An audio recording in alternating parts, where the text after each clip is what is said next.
تو پچھلے چیپٹر میں ہم لوگوں نے دیکھا تھا کہ سوچن کو اس ڈاکٹر اور ان کے بارے میں پتہ چل گیا تھا کہ یہ لوگ بچوں پر ایکسپیریمنٹ کرتے ہیں، بنا ان کی اجازت کیے ہوئے معصوم بچوں کو انسیکٹ میں کنورٹ کر دیتے ہیں، اور سوچن ان سب سے لڑنے کے لیے پہنچ گیا تھا۔ تو اس چیپٹر کی شروعات میں ہم کو سوچن دکھایا جاتا ہے۔ یہ اس ٹائم کا ہوتا ہے جہاں سوچن اس ڈرائنگ کو دیکھ رہا تھا۔ سوچن اس یریم کی دی ہوئی ڈرائنگ کو دیکھ کر کافی کنفیوز تھا اور بولتا ہے اس کا آخر مطلب کیا ہے، آخر یہ جگہ ہے کیا؟ اور ایک دروازے کی طرف دیکھ کر بولتا ہے کہ وہ چھوٹی لڑکی اور اونر دونوں کہاں غائب ہو گئے، اور پھر ایک دروازے کو کھولنے کی کوشش کرتا ہے جس پر ایک بچہ بولتا ہے کہ وہاں مت جاؤ، وہاں جانے کے لیے اجازت نہیں دی ہے۔ وہ چھوٹا لڑکا بولتا ہے کہ یہ وہ جگہ ہے جہاں سے تم نیچے بیسمنٹ میں جا سکتے ہو، لیکن جب بھی کوئی گیا ہے تو ٹیچر بہت زیادہ غصہ ہو جاتی ہے۔ سوچن بولتا ہے کیا بیسمنٹ سے کیا مطلب ہے؟ یہ بول کر دروازہ کھولتا ہے اور بولتا ہے کیا آخر ایک اورفنیج میں بیسمنٹ کا کیا کام؟ جیسے ہی وہ دروازہ کھولتا ہے تو نیچے سے آواز آتی ہے کہ کس نے دروازہ کھولا، کون ہے؟ آخر یہ آواز کس کی ہے؟ اور سوچن اندر چلا جاتا ہے، جس کو دیکھ کر وہ چھوٹا لڑکا بولتا ہے ہاں اب یہ مصیبت میں پڑنے والا ہے، اور سوچتا ہے مجھے کچھ نہیں پتا، میں نے اسے وارن کیا تھا، اور وہ جان بھی وہاں پیچھے پہنچ گیا ہوتا ہے۔ پھر ہم کو پریزنٹ کا سین دکھایا جاتا ہے جہاں سوچن ان کے سامنے تھا اور وہ ڈاکٹر بولتی ہے ڈرائنگ، تو تم نے یہ سفر اس لیے کیا ہے کیونکہ تمہیں بس ایک چھوٹی سی ہنٹ مل گئی تھی، وہ بھی ایک ڈرائنگ کی؟ اور ڈاکٹر بولتی ہے کہ مجھے لگتا ہے کہ تم اکیلے ہی یہاں پر تک آئے ہو، کیا تم نے سارے سیکورٹی گارڈ سے ڈیل کر لی تھی؟ پھر ہم سیکورٹی گارڈ کو دیکھتے ہیں جن کو سوچن نے دھویا ہوا ہوتا ہے۔ ڈاکٹر کا ساتھی بولتا ہے کہ میں پہلے سے ہی حیران تھا کیوں آخر اس جان نے ایک آؤٹ سائڈر کو ہمارے اسی جگہ پر یہاں لایا۔ تو ڈاکٹر سوچن سے بولتی ہے کہ ہم تمہیں چھوڑ دیں گے آسانی سے اگر تم ایک اچھے بچی کی طرح سے اپنے پیٹ کر لو، اسے دکھاؤ جیسے تم نے کچھ دیکھا ہی نہ ہو۔ ڈاکٹر اتنا بول ہی پاتا ہے کہ اس کا سرونٹ سوچن پر حملہ کر کے بولتا ہے کہ اس سے تم مرو گے نہیں اگر تم نے بات مان لی تو۔ لیکن اتنے میں ہی ہم سوچن کو دیکھتے ہیں جس نے الٹا اس کو ہی دور پھینک دیا ہوتا ہے، جس کو دیکھ کر وہ ڈاکٹر کافی پریشان تھی اور بولتی ہے کیا یہ طاقت تو کافی ہے۔ اور پھر سوچن ان پکچرز کو دیکھ کر بولتا ہے تم نے کتنے ہی بچوں کی زندگی تباہ کر دی، کیا تم لوگوں نے کبھی یہ سوچا کہ وہ کیسے ڈرامہ فیس کر رہے ہیں یا ان کو لوگ کیسے ٹریٹ کر رہے ہیں؟ اور غصے میں حملہ کرتے ہوئے بولتا ہے کہ کیا تم لوگ پاگل ہو گئے ہو؟ جیسے ہی سوچن پاس آتا ہے تو وہ ڈاکٹر اپنی زبان سے حملہ کر دیتی ہے جیسے مینڈک کرتے ہیں، اور سوچن کو پیچھے ہٹنا پڑتا ہے۔ سوچن کا کندھا گھائل ہو گیا تھا اور وہ ڈاکٹر بولتی ہے کہ ویسے میں تمہیں بتانا بھول گئی، یہ ویسی جگہ نہیں ہے جہاں تم اکیلے ہم سے ڈیل کر سکو۔ اور سوچن بھی سوچتا ہے یہ تو ایک کمپلیکس کی اسٹرینتھ ہے۔ جہاں سوچن اڑ کر ان سے دوری بنانے کی کوشش کرتا ہے تو ڈاکٹر بولتی ہے کہ لگتا ہے تم نے نیسٹ میں کچھ ٹریننگ لی ہے، لیکن میں کافی کیوریس ہوں اگر تم میرے سارے ورکرز سے ڈیل کر پاؤ تو۔ پھر ہم 3 اور انسیکٹ مین کو دیکھتے ہیں جو کہ وولورین ٹائپ انسیکٹس تھے۔ ان کو دیکھ کر سوچن کافی پریشان تھا اور بولتا ہے کہ یہ کافی ہے میرے لیے، کیا میں اپنی اس حالت میں ان سے ڈیل کر پاؤں گا؟ اور ان کے حملوں سے بچتے ہوئے بولتا ہے کہ آخر یہ انفنج کو اتنا طاقتور بنایا کس نے، اور اس انفنج میں آخر یہ چل کیا رہا ہے؟ وہ تینوں سوچن پر ایک ساتھ حملہ کرتے ہیں تو سوچن ان سے اوپر اٹھتے ہوئے بولتا ہے کہ ڈیم یہ روم تھوڑا زیادہ ہی چھوٹا ہے، میں یہاں سے ٹھیک سے فلائی نہیں کر سکتا، نہ ان کے حملوں کو صحیح سے ڈوج کر سکتا ہوں۔ سوچن خود کو ان کے حملوں سے بچاتے ہوئے اچانک کچھ دیکھ لیتا ہے جہاں وہ ڈاکٹر اس یریم کو لے کر جا رہی تھی۔ سوچن ان سیگمنٹ کے حملوں سے خود کو ڈوج کرتے ہوئے بولتا ہے کہ رکو، یہ کہہ کر چلاتا ہے، لیکن اتنے میں ہی وہ ڈاکٹر بھی اپنی زبان سے حملہ کر دیتی ہے۔ ویسے اس ڈاکٹر کی زبان کچھ زیادہ ہی لمبی ہے، اور ڈاکٹر بولتی ہے کہ تمہاری وجہ سے مجھے کہیں اور جا کر یہ کام کرنا ہوگا۔ اور پھر وہ ڈاکٹر ایک بیٹر سا پوز دے کر بولتی ہے کہ لگتا ہے جان نے تمہیں یہاں بات کرنے کے لیے بلایا تھا، لیکن مجھے لگتا ہے تمہیں مارنا زیادہ بہتر ہوگا۔ پھر ہمارا سین شفٹ ہوتا ہے اور ہم اسکورپین گرل کو دیکھتے ہیں جو کہ اپنے ہاتھ میں ایک بیئر سا کھلونا لے کر بیٹھی ہوئی تھی اور کچھ سوچ رہی تھی۔ اچانک اس کے سامنے جان آ جاتا ہے اور اس کو کچھ دیتے ہوئے بولتا ہے کہ میں تمہارے لیے کچھ چیزیں لایا ہوں جیسے کہ کپڑے وغیرہ، مجھے لگا تمہیں ان کی ضرورت ہوگی کیونکہ یہاں پر سارے بچوں کے ہی سامان ہیں اور بچوں کے کپڑے ہیں۔ اور پھر وہاں سے جانے لگ جاتا ہے اور پھر وہ اسکورپین گرل بولتی ہے کہ مجھے کافی زیادہ ہلچل محسوس ہو رہی ہے بیسمنٹ سے، اور پھر تھوڑا جوش میں آتے ہوئے بولتی ہے کہ یہ جگہ ویسے ہی ہے جیسے میں جانتی تھی۔ ویسے یہ ہلچل وغیرہ محسوس کرنا یہ اسکورپین کی ایبلٹی ہوتی ہے۔ جان بھی اسکورپین گرل سے جھوٹ نہیں بولتا اور بولتا ہے کہ انسیکٹ میں یہاں ایک لیب ہے جہاں بچوں کو انسیکمنٹ میں کنورٹ کیا جاتا ہے، جس کو سن کر وہ اسکورپین گرل کافی غصہ ہو جاتی ہے اور آ کر جان کا کولر پکڑ لیتی ہے اور غصے سے بولتی ہے کہ تم کیا بکواس کر رہے ہو۔ جان بھی اسکورپین گرل سے بولتا ہے کہ دیکھو خود کو، کیا تمہیں نہیں لگتا، کیا تمہیں یاد نہیں تم پہلے کیسے ہوا کرتی تھی جب تک تمہارے پاس یہ ایبلٹی نہیں تھی تب تک۔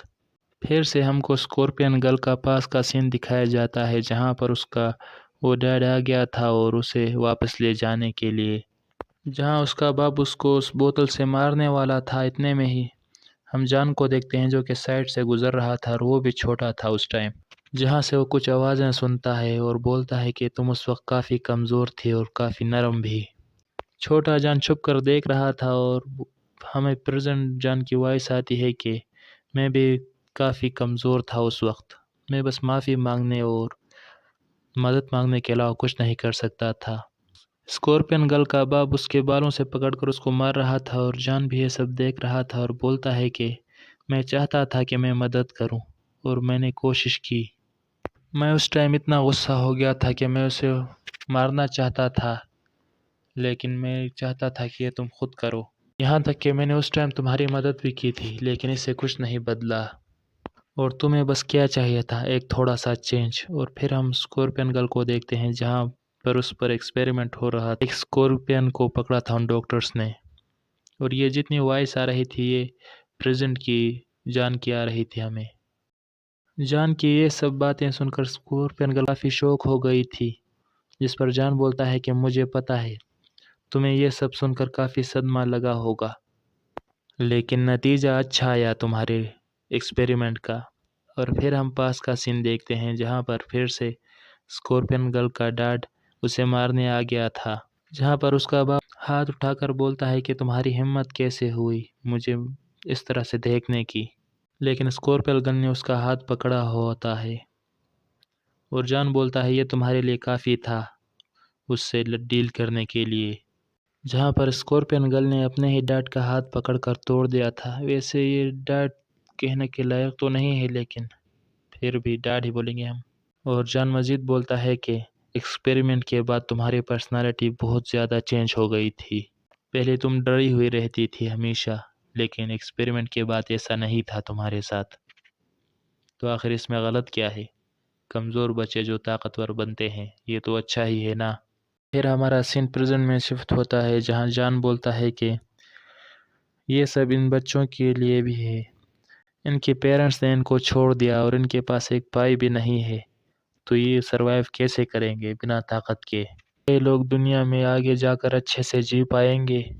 نہیں، وہ ایسا نہیں کر پائیں گے۔ انسانوں کی زندگی شروعات سے ہی طے کی گئی ہوئی ہوتی ہے، وہ طاقتور ہیں یا امیر ہیں تو زندگی اچھی، غریب ہیں اناتھ ہیں تو بری زندگی جئیں گے، تو اسی لیے انہیں ایک نئی سٹارٹنگ پوائنٹ کرنے کی ضرورت ہے۔ اور ایک جنگل جو اسپرے کا بوتل اٹھا کر بولتا ہے کہ یہ ان کے لیے ایک نیو پوائنٹ ہوگا جہاں سے وہ سٹارٹ کر سکیں گے۔ سوچو کیا ایسی زندگی صحیح نہیں ہے جہاں تم آزادی سے گھوم سکو، جہاں تمہیں یہ ٹیل چھپانے کی ضرورت نہ پڑے اور ہم سب ایک ساتھ رہیں، ایسی دنیا جہاں سارے کے سارے انسیکٹس ہیومن ہو۔ جان خوش ہوتے ہوئے بولتا ہے کہ میرے پیچھے ایک ایسا آدمی ہے جو کہ میرے ان الفاظ کو ریئلٹی میں کنورٹ کر سکتا ہے، اور پیچھے ہم اس بریڈر کو دیکھتے ہیں۔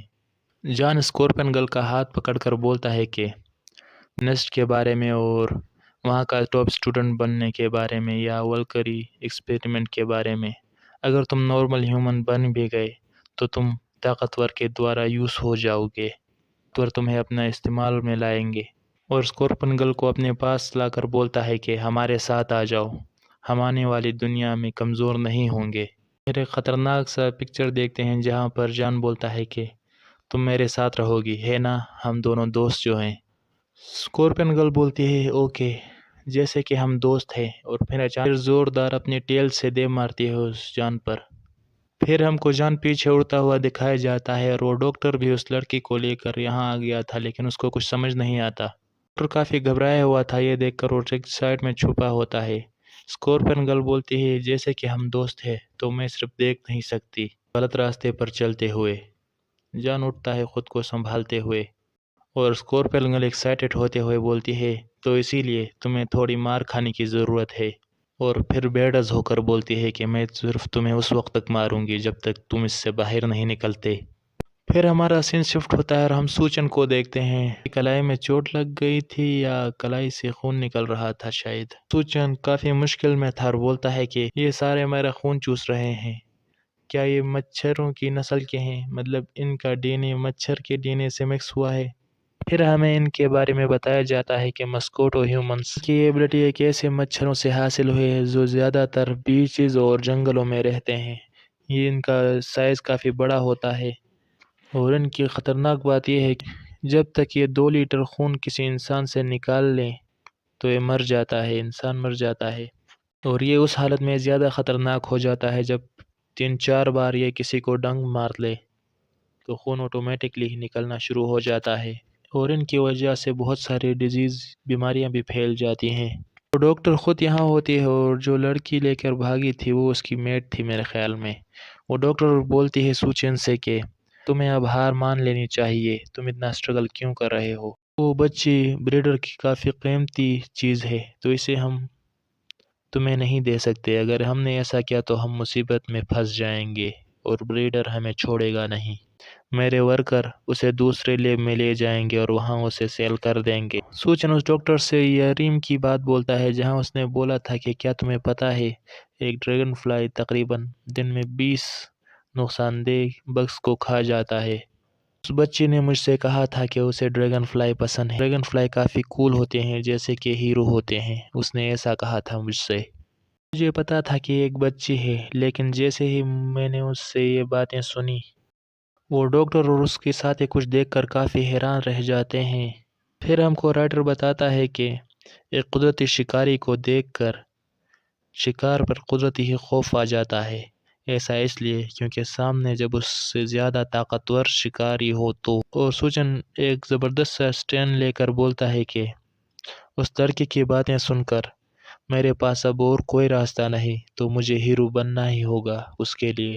تو اسی کے ساتھ ہمارا یہ چیپٹر یہیں ختم ہوتا ہے، ملتے ہیں نیکسٹ چیپٹر میں، تب تک کے لیے گڈ بائے۔